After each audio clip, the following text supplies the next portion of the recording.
Good morning. We have Serena for you. Obviously, quite a full room, so please indicate if you'd like to ask a question. I'll try and get to as many as you as I can. Let's start here. Hi. I have a two-parter, but it's not too hard, so I hope it works. I saw that you posted a picture of you with your daughter on center court earlier this week. What was it like to kind of show her where you work? And then the second part of that is, have you changed your approach to how accessible you are with fans when it comes to social media, and why? Yeah, I did take her to center court early on this week when I was here. And I don't know, I got a little emotional when I was telling her a story about a girl who had a big dream, and then I started getting choked up. And it was on my Instagram live story. And, it was just, I never felt that before. It's just taking all that moment and having the opportunity to share it with my daughter and my future was pretty more than I expected. I didn't expect to suddenly get emotional.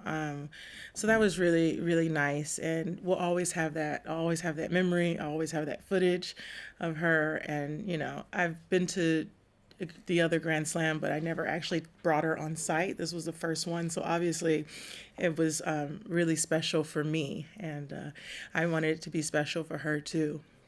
In terms of social media, I feel like there's definitely a different side. I love having this family and having an opportunity in the world of social. We live in the age of social media. I like sharing, but I also draw a line as to what I'll share and what memories we keep for ourselves and what moments we want to keep for ourselves. So, but at the same time, I feel so proud, and so amazing that there's lots of things that I also want to share as well. Having been at the French and now being back here, how would you describe your competitive desire now that you're a mom? My competitive desire is definitely the same. If you, I don't know if you saw Being Serena on HBO, it was hilarious. I was in the hospital and I said something about Olympia playing, and I was like, not if I'm still playing, I'm going to win. It was totally ridiculous. I was still on medication, but I don't think I ever actually lost that competitive side. And in fact, I feel like it's stronger because I've been through so much, and I put so much on the back burner. I feel like even more so, I'm even more competitive. And to what degree does that surprise you? It's it definitely surprises me a little because I thought it would be different. I thought, hey, I have this amazing child, I have all these Grand Slams, this is all super bonus, and it is. But and I definitely feel a lot less pressure out there, but I am a little bit shocked at how much I almost want that pressure. I almost want to feel the need to go out there and be the best that I can be. And it's weird, but I just think it just speaks to, who I am as an athlete and who Serena is. Serena, the Wimbledon seating committee met a few days ago and was deciding on seeding players and only chose to move your seed from your ranking to number 25. Just wondering what your thoughts are on that decision. 25, too low, too high, just right? How do you feel? I think I would be very ungrateful if I sat here and said it was too low, to be honest. So not at all. I don't at all feel that way. In fact, I was pleasantly surprised. I came in here expecting that maybe I wouldn't get a seat. I do know Wimbledon tends to kind of beat to their own drum, and that's kind of one thing that's been able to set them apart. So it was a little bit in the back of my mind that I would have a chance, but I didn't put that on it. And, I just here to just do the best that I can do. So I thought it was very, very noble and honest and cool. Maybe not honest, but cool. I don't know where honest came from. Serena, have you had a chance to practice in the heat this week, and how comfortable are you feeling on court?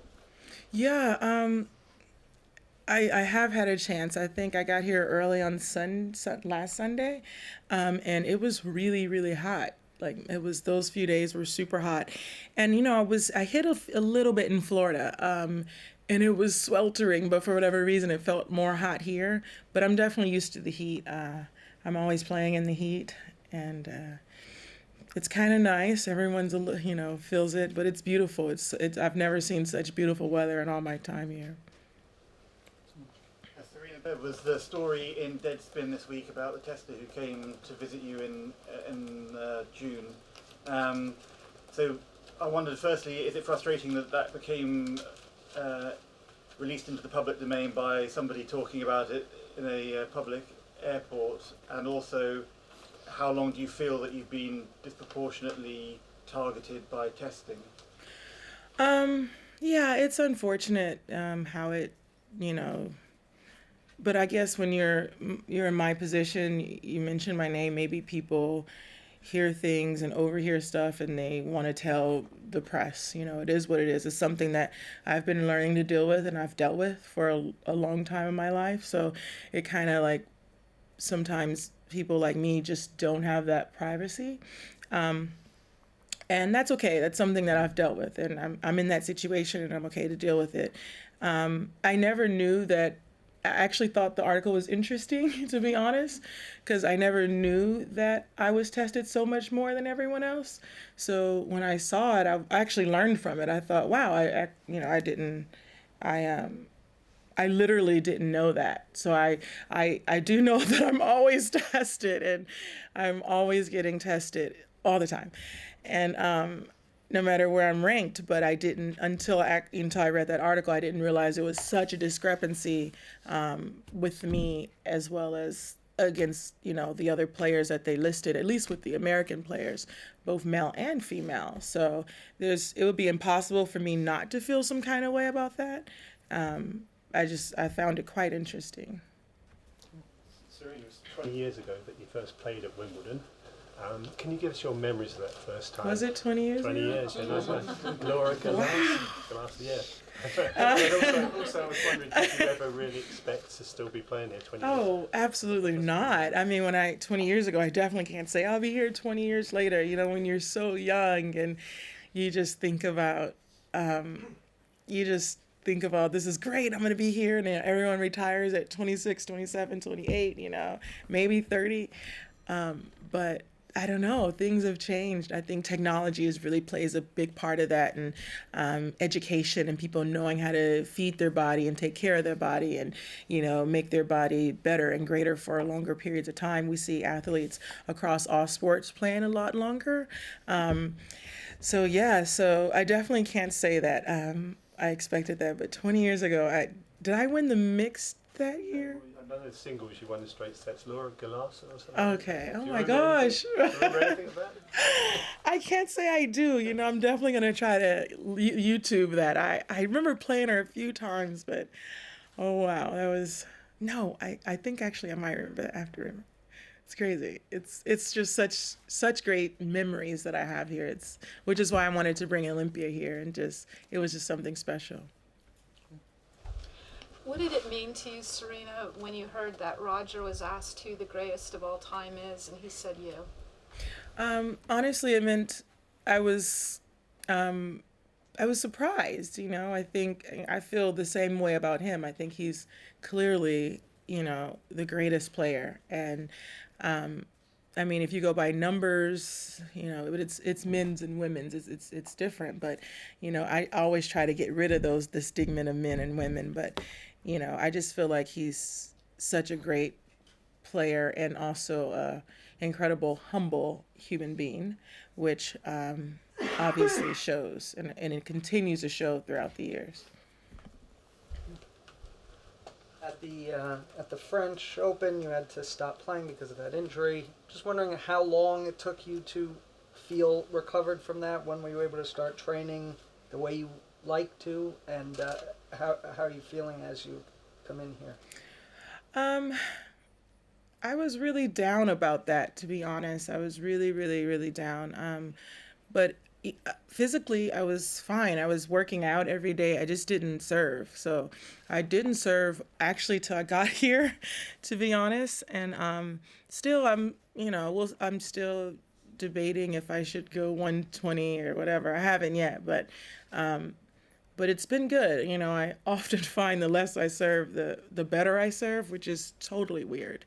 But yeah, so I got to Europe a little bit early, and I served one day in Europe, and then once I got here, I started serving more consistently and just a little a day. So for me, it was mostly just about the serve. So I took almost, what was that, like 3 weeks from serving completely, and just doing an incredible amounts of rehabilitation for my shoulder, like twice a day, so much work. I don't think I've ever done that much, like consistently back to back rehabilitation for something. So I think it worked because so far so good, but I'll see how it goes.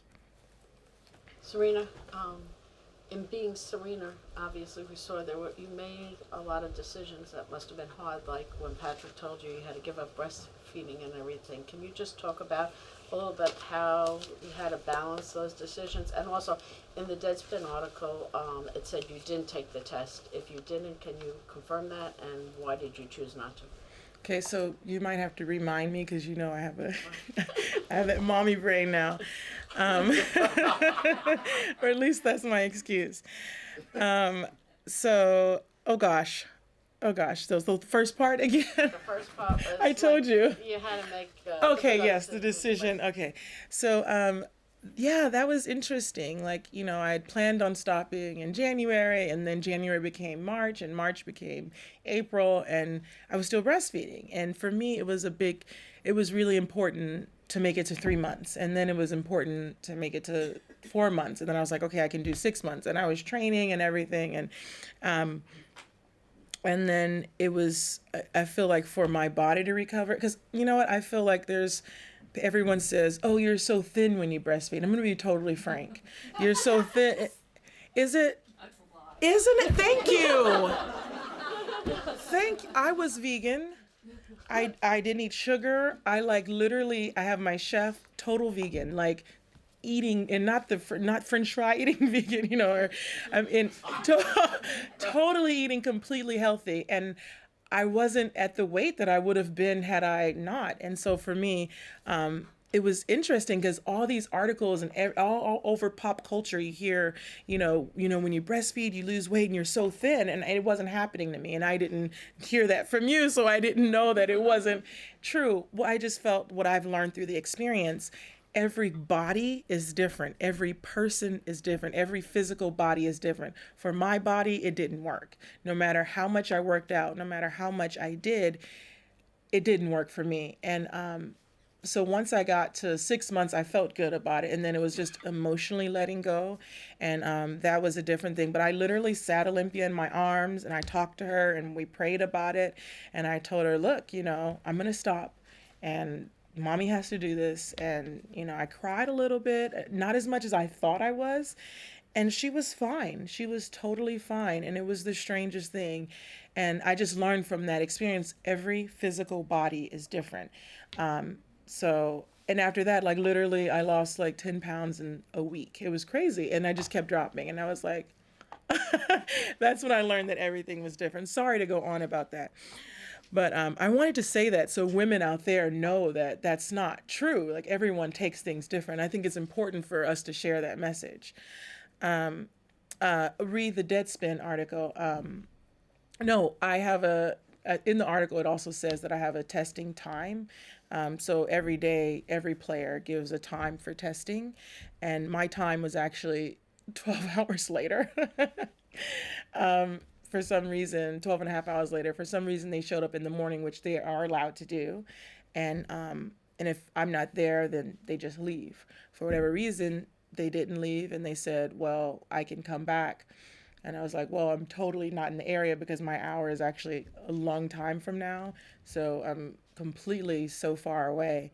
And I guess they decided it was a missed test, which really doesn't really make sense, because if you think about it, anyone would logically think about it, that I would otherwise have to be home 24 hours a day, or I'll get a missed test, and you only get 3 missed tests. So for me, it's a little frustrating because I'm like, how can I have a missed test when it's nowhere near the time I should be there? And anyway, it was really disappointing and shocking. And then, I was just like, that's just weird. So I'm still trying to figure out why and how that happened. So we're in that together.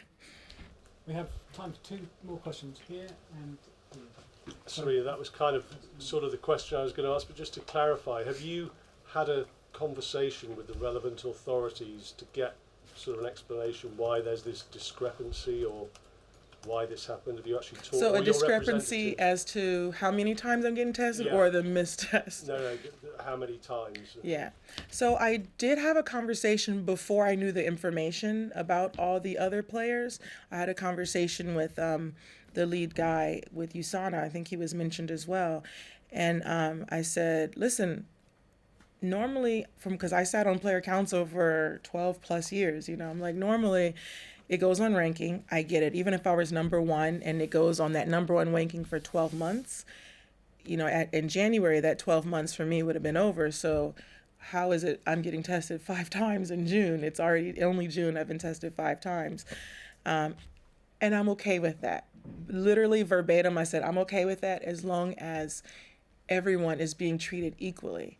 And that's all I care about. I despise having people in our sport that aren't being honest. So I'm totally okay with testing and I encourage it.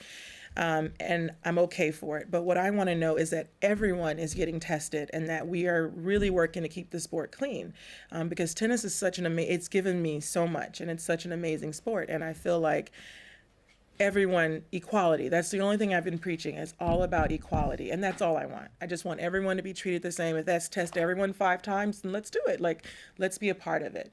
But it's just about being equal and not centering one person out. And just due to the numbers, it looks like I'm being pushed out, and just test everyone equally. Sorry, we've run out of time. So Thank you. thank you very much. You know that was when you saw it or when you saw it?